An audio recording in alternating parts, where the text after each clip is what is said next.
there's a lot of emotion being communicated in hip hop songs. A lot of times it's anger, but also I think that anger can mask hurt and pain and fear and a lot of things that honestly in our culture, in our community as Black men and Black people, we don't feel comfortable enough actually sharing and actually, being vulnerable in a sense. And so we kind of push back, or instead of actually effectively communicating those feelings, we just use anger to communicate that. And it sucks because anger is so limited in what it can communicate. Don't get me wrong, anger is an important emotion, and it's an important thing to share and be able to communicate effectively and in a healthy way. But if anger is the only thing we show, and there's so many other layers behind it, it's like, this is a geeky answer, but it's like communicating in binary. It's like ones and zeros. Either you're angry or you're not.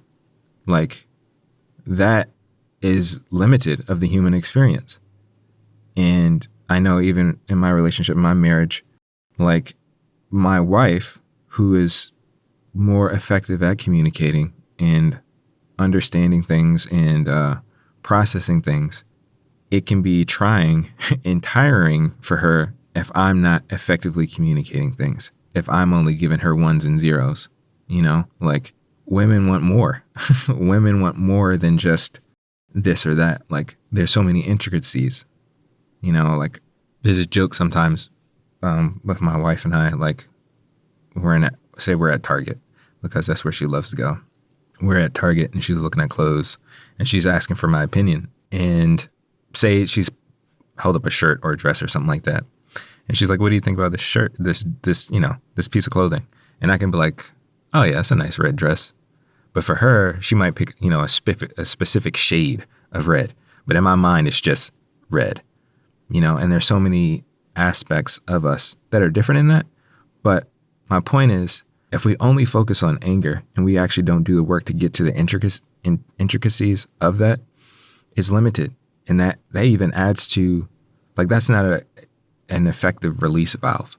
And so why I brought up the song Dreams and Nightmares is one, it's really exciting to see how people will respond to the song. If you're out, whether it's, a DJ spinning it at a club or something like that, and the intensity that comes with the song and the story that's being told, and again, the emotions that's there.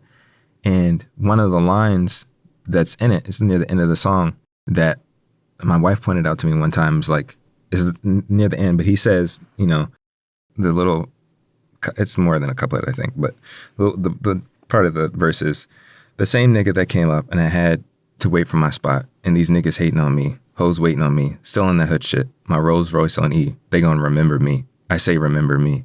It's just that one line, they gonna remember me. I say remember me. He's expressing so much stuff in the rest of the song. And that one line, communicates a lot. It's almost and this I could be wrong. Again, somebody can listen to this yo, I'm a real Meek Mill fan. I know exactly what he's trying to communicate. I was actually there with him when he wrote this song. But what I'm saying from for the little aspects that I get from the song is he's gone through all of this stuff and all of this work and effort and grinding and fighting to be remembered, to have an impact, to let people know, yo, I matter and the things that I do matter. And it's even though somebody could listen to the song and be oh, he's angry as a mug, but he's communicating things here, and it's deeper than that. And so I use this as an example because it's an outlet. Sure, he rapping and performing at this point is his career. But to use this medium as a way to express himself and to some degree be vulnerable, maybe the best way that he knows how to be vulnerable, that's deep. And it's something that, again, as Black men, we need to do. And I'm not saying that every Black man needs to be a rapper. I'm not saying that. But we do need to have ways to express ourselves. We do need to have ways of more effectively communicating what's going on in our minds and our hearts and what we're feeling. And we need to do that so that we can be in a better space to relate well to those around us. we need to take time to have a release valve.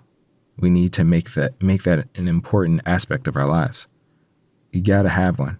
You got to have some way to deal with the pressure that you're carrying, you know? And what I'm suggesting and offering is that you can do that constructively with creativity.